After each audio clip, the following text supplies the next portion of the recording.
오늘은 클래스에 대해서 설명을 드리겠습니다.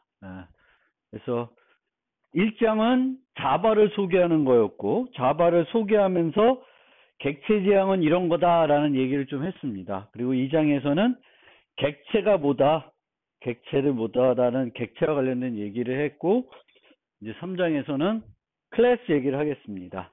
그래서 객체는 상태를 가지고 있고, 그 상태에 따라서 어떤 행위를 할 수가 있습니다. 그럼 어떤 객체들이 어떤 상태를 갖고 있고 어떤 행위를 할 수 있는지를 우리가 프로그래밍 언어로 나타내기 위해서 클래스를 정의하게 됩니다. 그래서 클래스는 객체의 틀을 구성하는 요소가 되겠죠. 그래서 클래스는 객체를 생성하기 위한 틀로서 인트와 같은 새로운 타입을 정의하는 것입니다. 그리고 우리가 타입을 얘기할 때는 그 타입의 데이터가 가질 수 있는 값들의 집합인 도메인과 타입에 적용할 수 있는 연산들의 집합에 의해서 타입이 정의되는데, 클래스의 경우에는 이 클래스에 있는 객체들은 어떤 상태를 유지하고 있고 어떤 행위를 할 수 있는지, 그게 이제 연산이 되겠죠. 어떤 행위들을 할 수 있는지를 우리가 알고 이제 활용을 해야 되겠죠.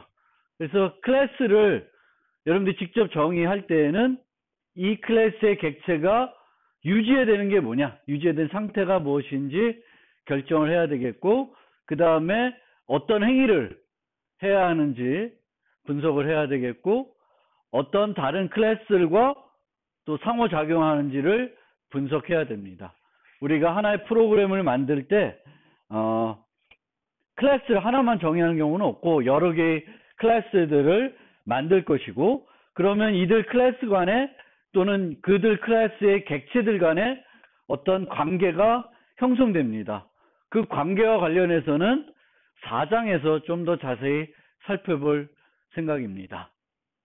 그래서 상태는 클래스가 객체가 유지해야 되는 상태는 데이터로 표현이 되겠고, 이 데이터를 그러면 컴퓨터에서 어떻게 표현하냐, 이런 걸 고민할 때 이제 연관이 되는 컴퓨터 관련 교과는 이제 자료 구조가 되겠습니다.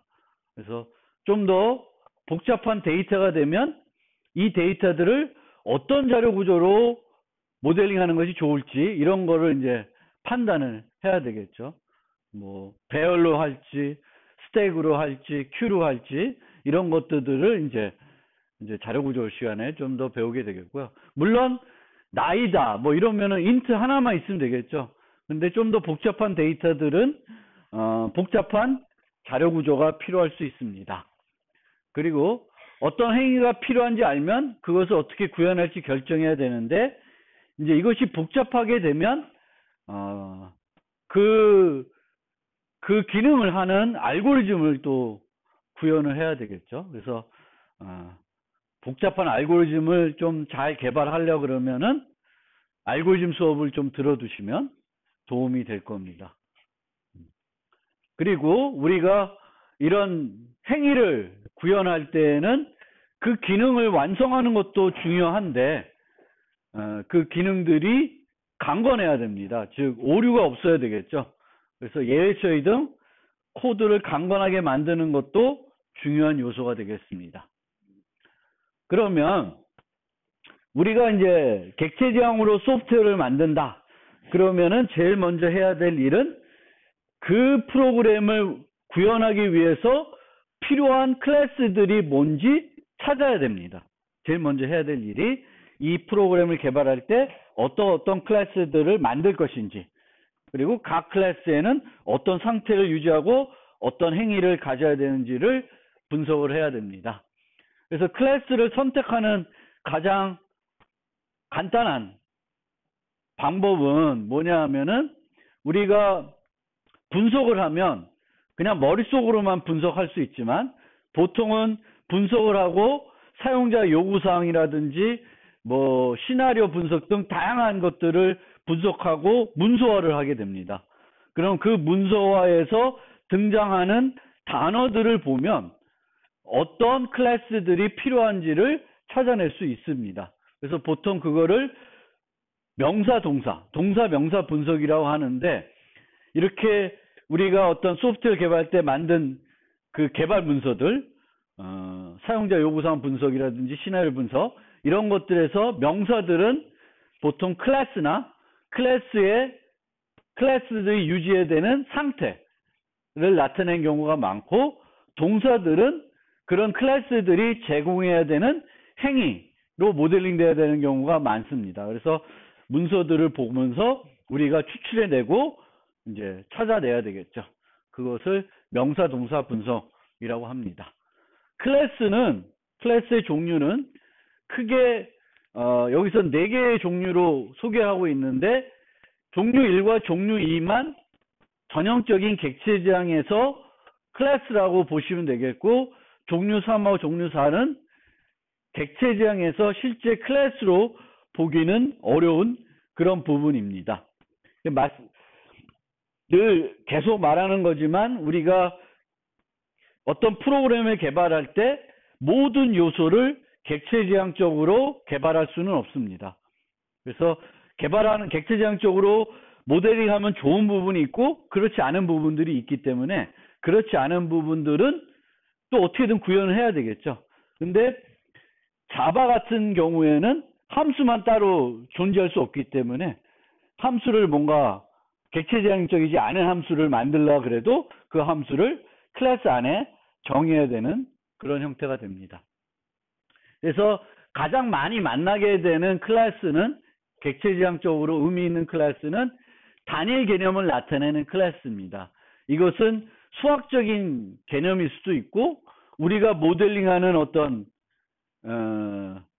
세계의 일상 개체들일 수도 있고, 게임에 등장하는 무슨 유닛, 건물, 뭐 이런 것들도 될 수가 있겠죠.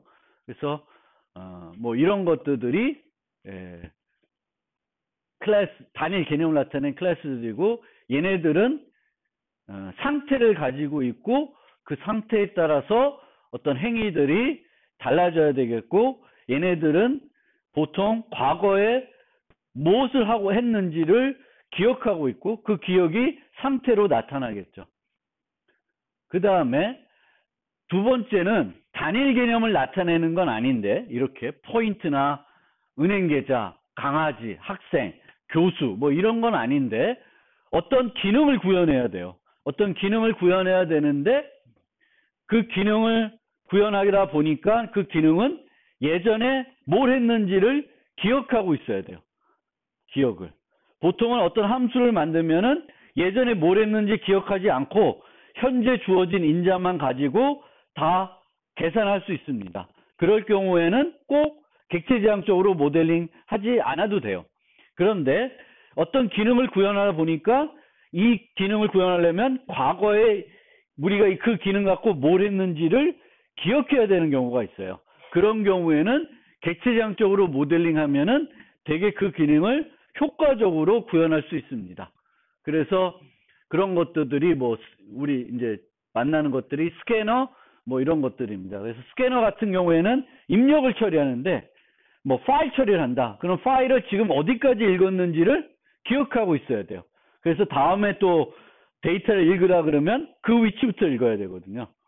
그래서 기억하고 있어야 되는 경우에는 그런 파일로부터 데이터를 읽는 기능. 그러면 그걸 기억하고 있어야 되겠네? 그럼 객체지향적으로 모델링하면 좋다. 그럼 그 객체는 현재까지 어디까지 읽었는지를 기억하고 있겠죠. 그래서 다음에 또 한 라인을 달라 그러면 지금까지 읽은 그 다음 줄을 읽어서 반환해 주겠죠. 스트링 토커나이저 뭐 이런 거는 이제 문장을 그 단어 단위로 이렇게 분석해 주는 거니까, 세 번째 단어까지 지금 처리했는지 네 번째 단어까지 처리했는지를 기억하고 있어야 돼요. 그래서 다음 단어를 달라 그러면은 지금까지 처리된 그 다음 단어를 찾아서 반환해 줘야 되겠죠. 그래서 그런 것들은 이렇게 객체지향적으로 모델링 할 수 있습니다. 이렇게 예전에 뭘 했는지 기억하지 않아도 되는 기능들도 우리가 지난번에 말씀드린 것처럼 데이터의 처리를 결합한다는 의미에서 기억을 하지 않고 있어도 이런 개념에서도 객체지향으로 모델링할 수 있습니다. 그러니까 문자열 같은 거죠. 문자열. 문자열에서 뭐 A가 등장하는지 안 등장하는지는 그거는 인자만 가지고 다 구현할 수도 있어요. 그렇죠? 근데 얘를 객체지향적으로 모델링 하면은 이제 search 뭐 애플 A 이런 식으로 하는 게 아니라 이제는 애플 search A 뭐 이런 식으로 사용하는 형태가 되는 거겠죠. 객체지향적으로 모델링 되면. 그래서 데이터를 중심으로 함수를 호출하는 얘와 관련된 얘와 하고 싶은 일을 호출하는 거예요. 데이터와 그 데이터를 처리하는 거를 묶어. 그래서 이런 거는 객체지향적으로 모델링 안 할 수도 있는데 할 수도 있는 거예요. 그래서 그렇게 생각하면 되겠고, 이런 거 말고 이런 애들들은 되게 아주 객체지향적으로 모델링 하면은 유익한 애들이 되겠고요. 세 번째는 아까도 얘기했듯이 만약 이런 애들을 만들고 싶다. 인자만 가지고 다 되는 애. 그러면은 자바에서는 얘를 별도 함수만 만들어서는 사용할 수 없으니까 어떤 클래스에 정의해야 됐어요. 그리고 이런 애들은 객체를 생성해 가지고 호출하는 것이 아니니까 이런 함수들을 자바에서는 이제 스태틱 함수라 그래요. 그래서 자바에서는 스태틱 함수만 다 모아서 초기에는 클래스를 정의해 가지고 거기다 다 넣어놨어요. 그래서 매스라는 클래스는 스태틱 함수만 정의되어 있어요. 뭐 math.sin, 코사인 뭐 이런 거예요. 그래서 얘네들은 다 스태틱 함수만 갖고 있고 뭐 객체지향적인 객체가 아니죠. 객체를 생성할 이유가 없으니까 이런 애들은. 그래서 객체를 전혀 생성하지 않는 클래스들이고 이런 애들을 예전에는 자바에서는 유틸리티 클래스라고 했고 지금은 꼭 클래스가 아니라 인터페이스라는 거에도 이런 스태틱 메소드를 정의할 수 있게 하고 있습니다. 그래서 이제 최근에 와서는 유틸리티 클래스라는 게 아니라 유틸리티 인터페이스라는 개념들이 나오고 있습니다. 그리고 자바에 또 하나 이런 클래스가 등장할 수 있는데 메인만 하나 갖고 있는 거예요. 프로그램 시작점을 정의하기 위해서는 메인 함수를 만들어야 되는데 이 메인 함수를 어디다 넣을 데가 별로 없으니까 클래스만 하나 만들어 가지고 거기에 메인만 하나 딱 가지고 있어요. 그럼 얘는 이 클래스는 객체를 생성하는 애예요, 아니에요? 객체를 생성하지 않아요. 그냥 메인만 갖고 있고 메인을 실행하기 위해서 만든 클래스가 됩니다. 그래서 이 두 개는 우리가 OOP에서 얘기하는 객체지향적인 객체는 아니에요. 상태를 가지고 있고 그 상태에 따라서 행위가 달라지는 그런 것들은 아니다. 저 위에 있는 것들만 이제 일반적인 클래스다. 좋은 클래스의 특징. 특정 객체는 하나의 책임만 수행하는 것이 가장 바람직합니다. 그러니까 클래스가 한 객체가 여러 가지 일을 하면 안 좋다. 우리가 C에서 프로그램 짤 때도 함수는 하나 일만 해야 된다고 했어요. 함수가 여러 가지 일을 하게 되면은 이 함수를 수정할 이유도 많아지는 거죠. 마찬가지로 클래스도 클래스의 객체가 여러 가지 일을 하면 그 클래스를 수정해야 될 일도 많아집니다. 그래서 클래스는 딱 한 가지 중요한 일만 하게끔 만드는 것이 좋습니다. 그러면 이 클래스가 적절한 크기인지 아닌지는 어떻게 보면 되냐? 하나는 따지는 게 멤버 변수의 수예요. 멤버 변수의 수. 클래스의 멤버 변수가 많다. 그러면은 어떤 느낌을 주냐면은 이 클래스의 객체들은 하는 일이 많을 수 있다라고 느껴요. 그래서 클래스의 멤버 변수의 수는 적절하게, 적당히 작아야 되겠고요. 또 하나 우리가 이런 특성을 살펴볼 때 이제 관찰하는 부분이 클래스의 이름입니다. 여러분들 클래스 이름을 짓기 어렵다든지 아니면 이름을 보니까 이 이름에서는 여러 가지 일을 하는 것처럼 되어 있어요. 그러면 뭔가 잘못된 거예요. 도, student. 이게 딱 하나잖아요. 강아지, 뭐, 학생, 교수. 이렇게 딱 한 개념씩 갖고 있는 거여야 돼요. 그래서 클래스 이름은 그것의 책임을 잘 나타내야 하는데, 이름을 정하기가 어려우면은, 바람직하지 않다. 그래서 여러분들이 클래스를 정의할 때, 이름을 짓는 게 뭐 쉬운지 아니면 복잡한지 한번 고민해 볼 필요가 있고, 내가 만들려는 클래스의 멤버 변수가 많은지 적은지 살펴볼 필요가 있습니다. 그래서 그것과 관련해서 소프트웨어 공학에서 이제 많이 쓰는 용어가 높은 응집성, 낮은 결합성이라는 얘기를 합니다. 그래서 응집성이라는 건 걔만 놓고 봤을 때 한 가지 일을 하냐 안 하냐, 결합성은 걔와 다른 애들을 같이 놓고 봤을 때 얘가 다른 애들한테 많은 영향을 주는지 안 주는지, 그걸 보게 되고요. 응집성은 단일 개념 나타내야 하면 높다, 응집성이 높다는 거고, 다른 것들에 영향을 주는 게 적으면은 결합성이 낮다라고 얘기합니다. 그래서 객체지향 설계 원리라는 것들이 있는데, 그 중에 하나가 뭐냐면 SRP라는 게 있어요. 나중 되면 많이 들어보실 것 같은데, Single Responsibility Principle이라고 합니다. 그래서 클래스는 그 클래스를 수정할 이유는 하나밖에 없어야 된다. 한 가지 명확한 일만 해야 된다라는 거예요. 그래서 아까도 얘기했듯이 응집성은 멤버 변수의 수와 뭘로 따진다? 클래스의 이름을 가지고 우리가 살펴볼 수 있습니다. 결합성은 다른 클래스와 관계를 말하는 것으로, 낮은 결합성, 서로의 영향을 주는 것이 적을수록 좋습니다. 그렇지만 아까도 말했듯이 독립적으로 존재할 수는 없어요. 클래스나 객체들이. 그래서 상호작용할 수 있는데, 하나가 상호작용하는 클래스들이 너무 많아지면은 안 좋습니다. 잠깐만 예를 하나 들면, 너무 말로만 떠드니까 와닿지 않을 수도 있는데,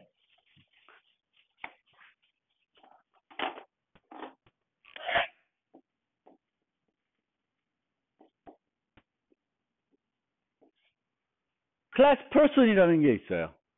사람. 그리고 이 사람은 애완동물을 기를 수 있어서 애완동물을 멤버 변수로 유지하려고 그래요. 그러면 멤버 변수를 이렇게 유지하면 이 person과 dog은 서로 관련이 있는 클래스가 되는 거예요. 서로 알고 있어야 되는 거죠. 그런데 이렇게 하게 되면 이 사람이 애완동물로 유지할 수 있는 건 뭐밖에 없어요? 강아지밖에 없죠. 그렇죠? 그런데 고양이 유지하고 싶어. 그럼 또 이렇게 해. 그럼 또 얘랑 의존관계가 돼요. 근데 이렇게 하지 않고 상속관계로 묶어가지고 이렇게 만들었다. 그러면은 person은 뭐만 알면 돼요? pet 클래스만 알면 돼요. pet 클래스 아래 뭐 강아지가 오든 고양이가 오든 뭐 햄스터가 오든 뭐 거북이가 오든 뭐가 오든 간에 상관이 없는 거예요. 얘는 뭐만 알아요? 얘네들은 몰라도 돼요. 얘네들이 어떻게 생겼는지는. 얘는 뭐만 알면 돼. 요것만 알면 돼요. 그래서 우리가 관계를 나타내면 pet과 person은 이런 하나의 관계만 매겨져 있어요. 만약에 우리가 프로그램을 하는데 person이 얘도 알아야 되고 얘도 알아야 되고 얘도 알아야 되고 얘도 알아야 되게끔 프로그램하면 좋은 방법이겠어요? 아니겠어요? 안 좋은 방법이에요.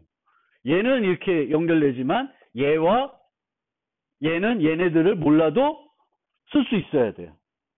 그래서 내가 나중에 프로그램을 짜고 그 클래스 간의 객체들 간의 관계를 그려봤더니 얘는 알아야 되는 클래스가 막 20개나 돼. 상호작용하는 애가 한 20개 돼. 그럼 뭔가 문제가 있는 거예요. 너무 많아요. 그래서 그런 것들을 묶을 필요가 있으면 묶을 수도 있어야 되겠고, 추상화를 해줘야 되면 추상화를 해줘야 될 필요도 있습니다. 그래서 요거 한번 생각을 해보세요. 이렇게 된 거를. 요거랑 요거의 차이. 이렇게 상수 관계로 되어 있을 때 얘가 알아야 되는 건 얘만 알면 된다라는 것과 얘의 차이점을 좀 알아두시면 좋겠고,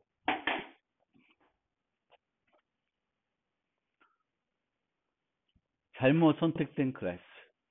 이거 뻔한 얘기인데 하여튼 하나의 프로그램 작성하는데 하나의 클래스로 모델링했다. 뭔가 아닐 것 같아요. 아닐 거예요. 그리고 어떤 하나의 행동을 클래스로 모델링하는 것, 저것도 잘못된 건데 하다 보니까 저것도 유용하게 쓰일 때도 있어요. 유용하게 쓰일 때도 있다. 그렇게만 이해해 주세요. 하나의 행동을 클래스로 모델링하는 건 별로지만 유익하게 쓰일 때도 있다.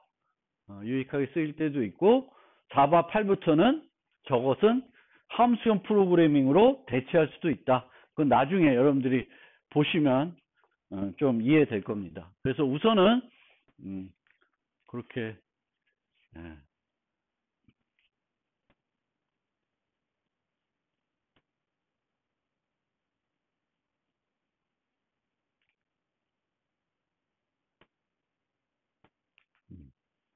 그러면 이제 내가 어떤 클래스를 정의할지 알아요.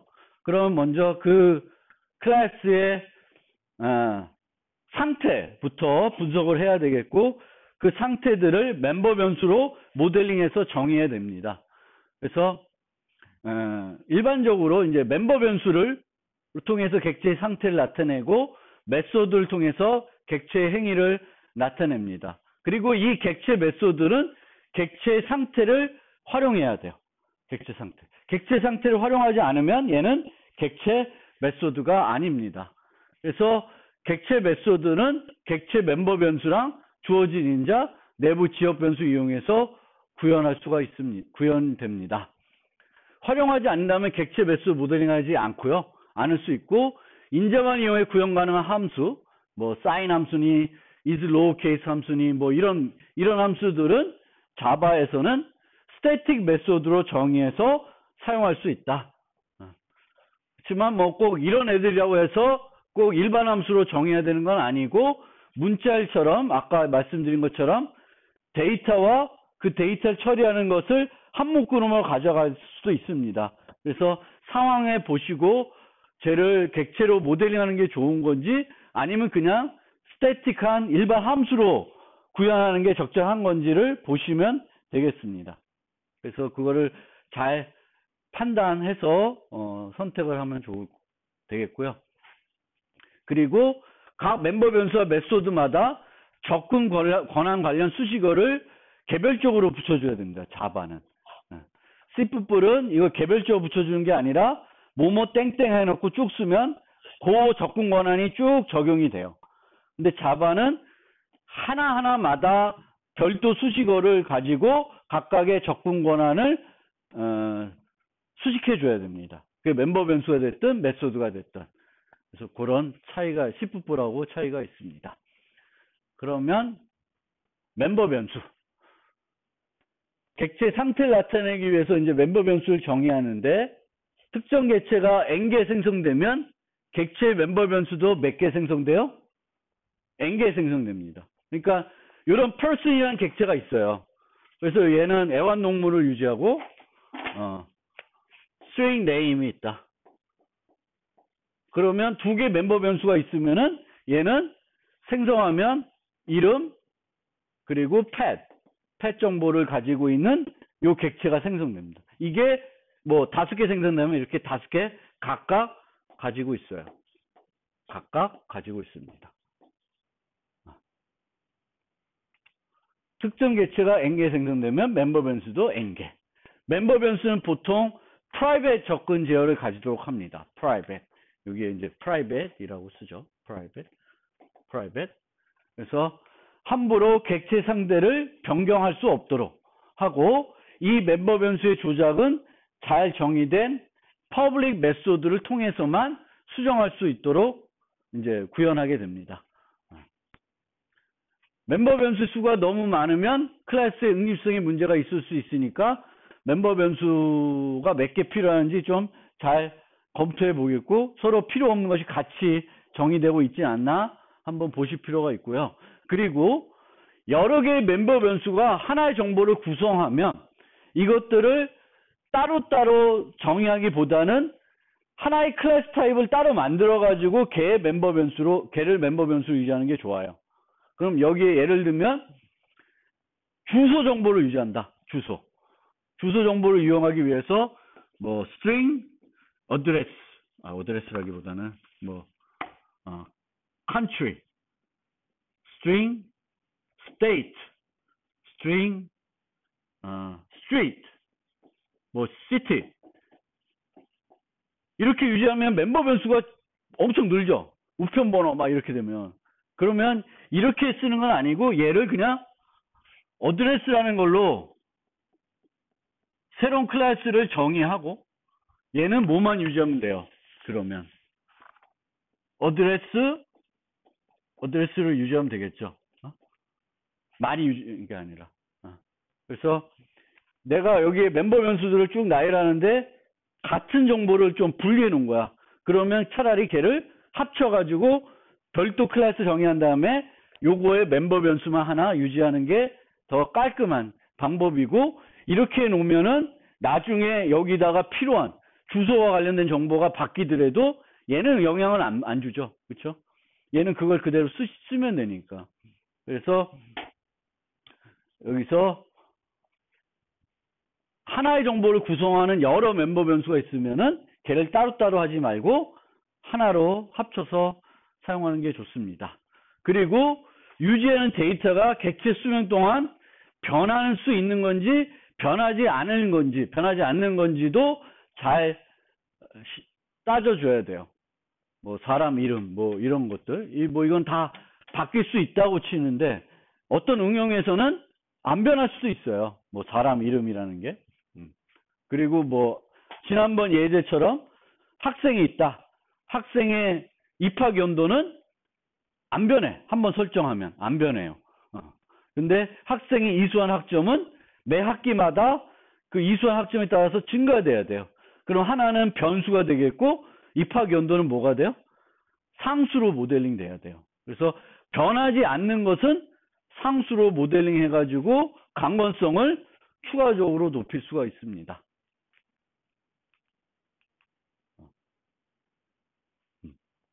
멤버 변수. 그래서 멤버 변수를 설명드렸고, 메소드. 그래서 기존 C 언어의 함수에서는 주어진 인자만을 사용해서 프로그램하지만 이제 메소드는 상태를 활용해야 돼요. 그러니까 객체의 멤버 변수를 이용해야 되겠고, 그 멤버 변수를 이용하지 않으면은 거기에 있을 이유가 별로 없습니다. 그래서 주어진 인자와 그 멤버 변수를 이용해서 뭔가 계산을 하게 됩니다. 객체의 메소드는 객체의 현재 상태를 이용해야 됩니다.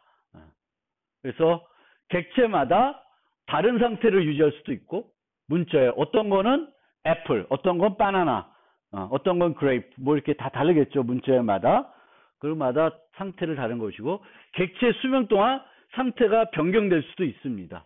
뭐 게임 유니티의 헬스나 뭐 스태미나 같은 값은 100으로 시작해가지고 좀 맞으면은 줄어들고, 또 뭐 포션 같은 걸 먹으면 다시 올라가고 뭐 그런 거예요. 그리고 메소드는 현재 상태에 따라 결과가 다를 수가 있습니다. 여기도 뭐 이 값이 뭐 50 이하면은 더 많이 깎일 수도 있고 50 이상이면 좀 적게 깎일 수도 있고, 그거는 알고리즘에 따라 다르겠죠. 그렇죠? 그래서 상태에 따라서 다르겠고요. 메소드의 종류는 크게 4가지로 구분이 되는데, 크게는 생성자, 객체를 생성할 때 사용한 메소드고, 소멸자, 객체가 소멸될 때 사용되는 메소드인데, 자바는 소멸자라는 게 없어요. 자바는 소멸자라는 게 없다. 그리고 접근자, 객체의 상태를 수정하지 않는 메소드. 수정자는 객체의 상태를 수정할 수 있는 메소드예요. 그러면은 이 중에 얘는 초기화할 때 쓰는 거고, 그 다음에는 얘가 제일 중요하겠죠. 객체의 상태를 수정하니까. 이거는 객체의 상태를 수정할 때 잘못된 상태에 가지 못하도록 잘 구현이 돼야 됩니다. 강건성에 대단히 중요한 요소입니다. 생성자. 그래서 메소드의 이름이 클래스 이름과 같으며 정의할 때 반환 타입을 기술하지 않습니다. 어디 갔냐? 여기는 생성자가 없네. 그리고 접근자 메소드. 객체의 상태를 변경하지 않고 상태만 열람하는 메소드입니다. 그래서 이 접근자 메소드는 항상 반환 타입이 있습니다. 예를 들면 get name, get birthday. 이 두 개는 접근자 메소드예요. 현재 이 사람의 이름을 알고 싶다. 그럼 뭘 불러요? get name을 부르면은 이 사람의 이름을 알려줘요. 그리고 이 사람의 생일이 필요하다. 그럼 get birthday를 호출합니다. 그래서 요 두 개는 반환값이 있는 것만 보면 아 얘는 접근자 메소드이구나 됩니다. 근데 자바에서는 지금은 이 두 개는 다 뭐예요? 요 이름들이 타입 이름이 다 뭐로 시작했어요? 대문자로 시작했죠. 대문자로 시작했으면 얘는 무슨 타입? 클래스 타입이에요. 객체들이에요. 객체들이면 자바에서는 얘네 객체들은 어떻게 유지한다? 객체 참조 변수로 유지한다. 여기에 독립적으로 유지하지 않아요. 그러면은 얘가 이런 모습이면 네임은 어디 가서 김상진으로 돼 있고 또 여기서 펫은 여기에 뭐 dog이면 강아지가 여기 있는 거예요. 이런 식으로 구성이 되어 있어요. 그러니까 이 객체가 유지하는 거는 이름 자체가 아니라 또 그 이 자체가 아닙니다. 물론 여기에 예를 들면 private, int, age 이렇게 원시 타입이 있으면 이 원시 타입은 어디 있나? 여기 있는 거죠. age 해가지고 뭐 20살 이렇게 하면 이렇게 되어 있는 거예요. 그럼 여기에는 값 자체가 유지되어 있는 거예요. 근데 이렇게 유지되는 건 자바에 몇 가지만 있어요? 8가지만 있습니다. 원시 타입 8가지만 있고 나머지들은 다 이렇게 유지가 돼요. 그러면 이렇게 유지가 되는데 얘와 얘가 두 개 크게 중요한 차이점이 있어요. 둘 다 얘가 반환하면은 뭘 반환해줘요? 예를 들면 여기에 int get age 뭐 이런 게 있어요. 그럼 return age 이렇게 돼 있다. 그러면은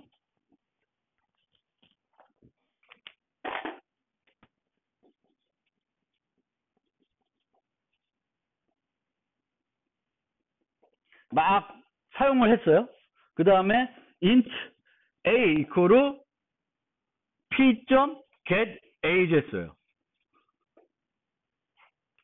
그러면 p가 갖고 있는 현재 나이 값을 반환해 주죠. 그러면 a는 여기에 유지되어 있는 요 값을 받아오게 됩니다. 그래서 a equal 15, 15. 그래서 바뀌었다고 해서 이 내부에 있는 그 나이 값이 바뀌어요? 안 바뀌죠. 안 바뀝니다. 이거는 여기서 요 a로 여기 안에 있던 값이 요 값이 복사가 됐기 때문에 a를 바꾼다고 해서 얘가 변하지는 않아요. 그런데 여기서처럼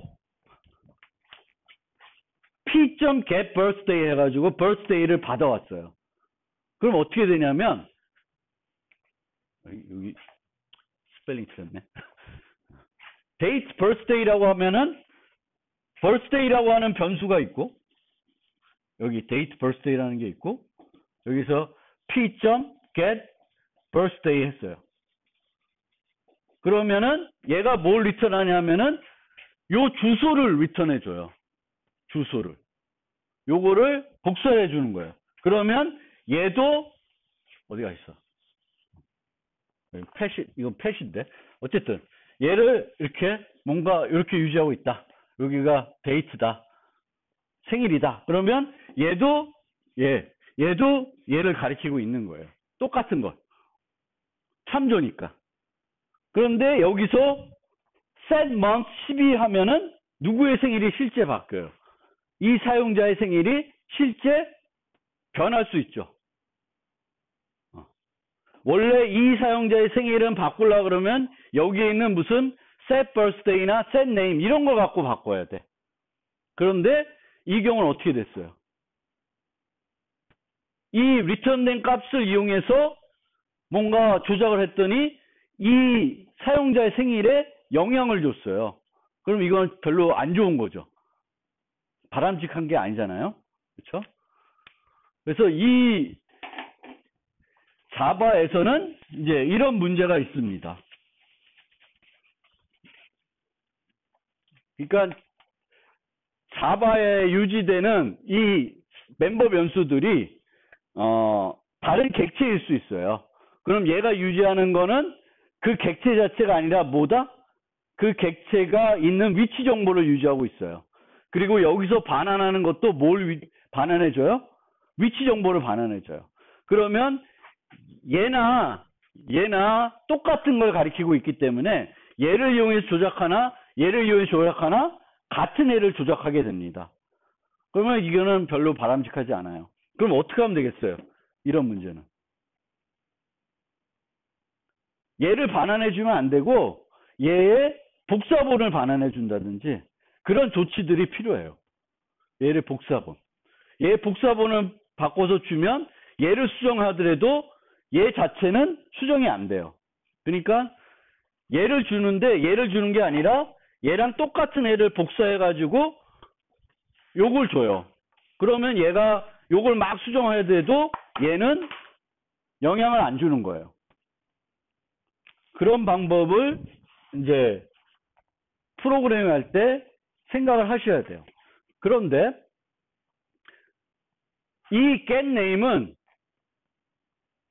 요 자체는 자바에서는 수정할 수 없는 불변 객체예요. 그래서 얘는 그냥 반환해 줘도 이 name을 이용해서 조작해 가지고 name 자체를 바꿀 수는 없어요. 그래서 이런 애들은 문제가 없다. 참조 타입을 주더라도 불변 객체들, 즉 이거를 있는 그 자리에서 뭔가 수정을 할 수 있는 얘는 수정할 수 있다고 우리가 가정을 하면은 요거는 문제가 되지만 얘는 수정할 수 없는 애기 때문에 문제가 안 된다. 뭔 말인지 알겠어요? 이해돼? 안 돼? 안 돼? 어이구. 되나 안 되나? 어? 아니요. 스트링은 원시 타입이 아니라 스트링은 문자열이고 원시 타입은 아니에요. 원시 타입은 자바에는 딱 8가지만 있어요. 정수 4개, 부동소수 2개, 그리고 문자, 불련 타입. 그 8개만 원시 타입이고 자바에 존재하는 모든 타입은 다 객체 타입이에요. 모든 객체 타입은 이렇게 주소를 유지하는 형태의 타입이에요. 주소를 유지하는 타입이지만 얘 자체는 스트링은 자바에서는 불변 객체라고 해서 그 있는 그 자리에서 수정을 못 해요. 그러니까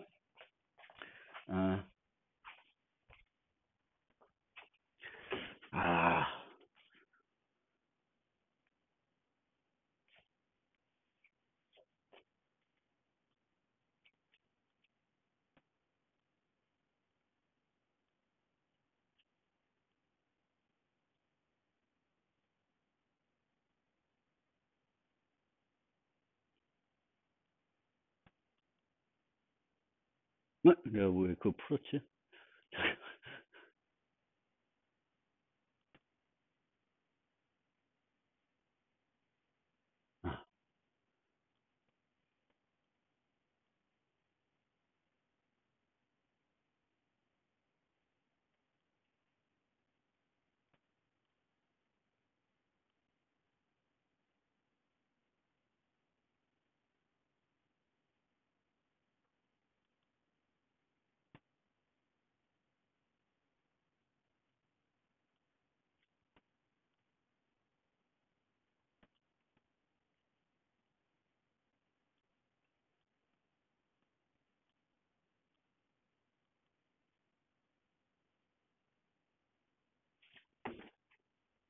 비슷한 건데 여기 보시면 date라는 걸 안 쓰고 calendar라는 타입을 썼어요.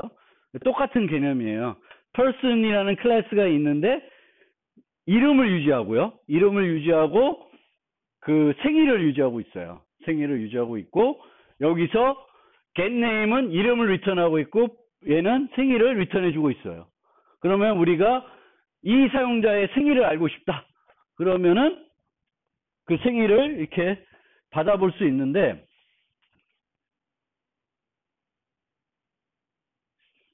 요거를 실행해 보면 새 사용자를 만들었어요. 김상진이고 생일이 2000년 12월 25일이에요. 이게 좀 이상하죠. 여기가 10일 썼는데 얘가 좀 특이하게 만들어 가지고 0부터 10일까지를 써요. 달 정보를.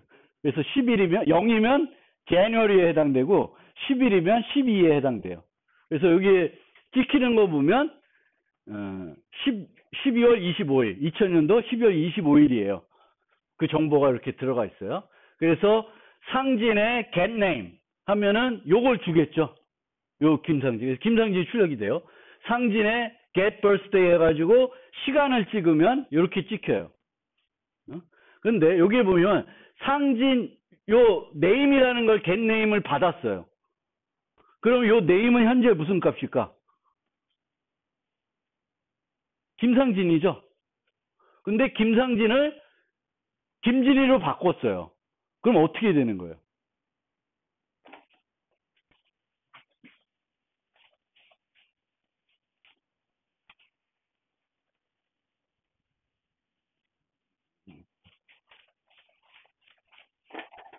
저거를 하면 main이라는 함수에 person 객체가 있고요. person 객체는 뭘 갖고 있냐면 이름이 있고 캘린더 생일이 있어요. 그러면 name은 김상진 어딘가에 또 있고 그리고 얘는 얼마야? 2000년 12월 25일 이렇게 되어 있어요. 이렇게 되어 있어요. 그러니까 메인에는 person이라는 3조 변수만 있고 이 객체가 이 힙에 생겼죠. 힙 안에 이 객체는 뭘 유지해야 돼요? 멤버가 뭐뭐예요? 이름하고 생일. 그리고 얘도 객체들이니까 또 다른데 객체로 되어 있어요. 그러면 이 안에 string name이라고 하는 변수가 또 생겼어요. 근데 요 name의 값을 여기로 복사해 줬어요. 요 값을 여기로 복사해 줬어요. 그럼 얘는 뭘 가리켜요? 요걸 가리키죠. 요걸 가리켜요. 그래서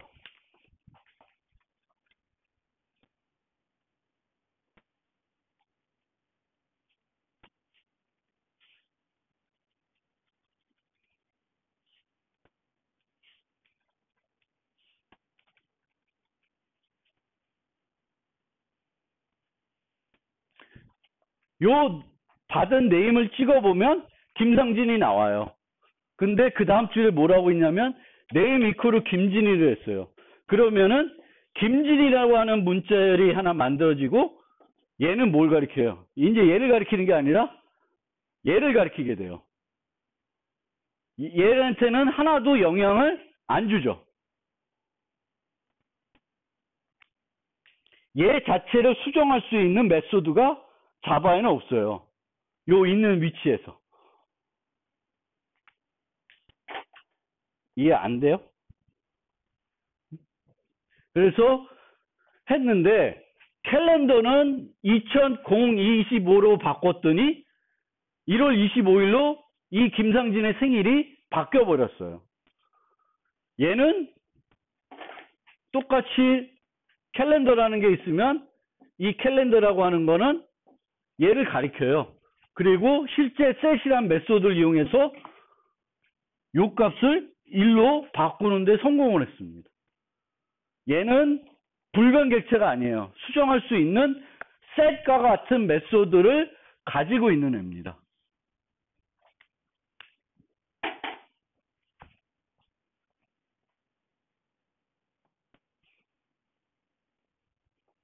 그래서 같은 참조 타입이지만 참조 타입 중에 불변 객체들은, 그러니까 수정할 수 없는 객체들, 있는 그 위치에서 수정할 수 없는 객체들은 그냥 반환해줘도 문제는 없는데, 수정할 수 있는 객체들은 반환해주면 문제가 생겨요. 문제가 생깁니다. 이렇게 수정할 수 있기 때문에. 그래서 요거는 객체 제한 캡슐화에 위배되기 때문에, 여기에 보시면 요런, 이게 안 되나? 예. 이렇게 클론이라고 하는, 뭐 아직 안 배웠으니까 그걸 줘서 복제해서 주게 되면, 그걸 바꾸면은 얘가 바뀌는 게 아니라 얘를 복제한 걸 줬기 때문에 그거와 수정이 되지 얘 자체는 수정이 안 되는 거예요. 그래서 제가 말씀드리고 싶은 거는, 객체의 멤버 변수들 중에 뭐가 있을 수 있다? 객체들을 유지할 수 있고, 그 객체들이 수정할 수 있는 메소드를 가지고 있으면은 그걸 반환해 줄 때 주의해야 된다. 뭐, 이해됐어요? 이해 돼, 안 돼? 돼? 이해해 주세요. 응? 그러니까 이해를 해 주셔야 돼. 그러니까 예를 들면 스트링은 아니고, 그러면 스트링 버퍼 set name에서 this name equal new string buffer name, 그리고 얘를 버퍼로 만들면, 스트링은 수정하는 메소드가 없는데 스트링 버퍼는 수정할 수가 있어요. 그러면 예를 들면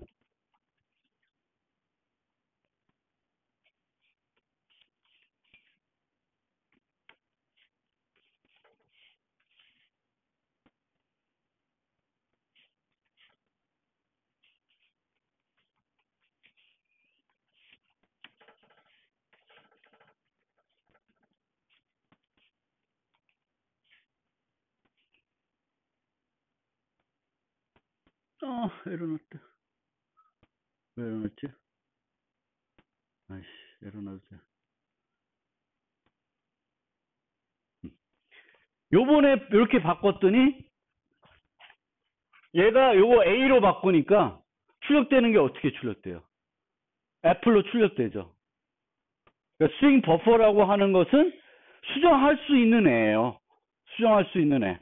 그러니까 수정할 수 있는 애를 그냥 단순하게 이렇게 반환해 주면은, 반환받은 이 값을 이용해서 수정을 하면은 뭐에도 영향을 줘요?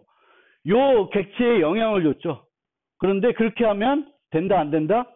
좋은 방법이 아니라는 거예요. 이 상진을 수정하려면 상진.뭘 뭘 해서 수정을 해야 돼. 근데 상진.뭘로 수정한 게 아니라 이름을 알고 싶어서 이름을 받았는데 그 이름을 막 바꿨더니, 내 이름 알려줬는데 그 사람이 막 다르게 부르면 내 이름이 바뀌어. 안 되겠죠, 그러면. 그래서 이러면 안 돼. 근데 스트링을 쓰면은 문제가 없어요. 스트링은 set하는 메소드가 없어요. 바꿀 수 있는 메소드가 있는 그 자리에서. 그래서 그런 애들을 멤버 변수로 쓰면은 그때는 걱정 안 해도 되는데, 내가 사용하는 멤버가 객체인데 수정자 메소드를 갖고 있어요. 그러면은 그 데이터를 반환해 줄 때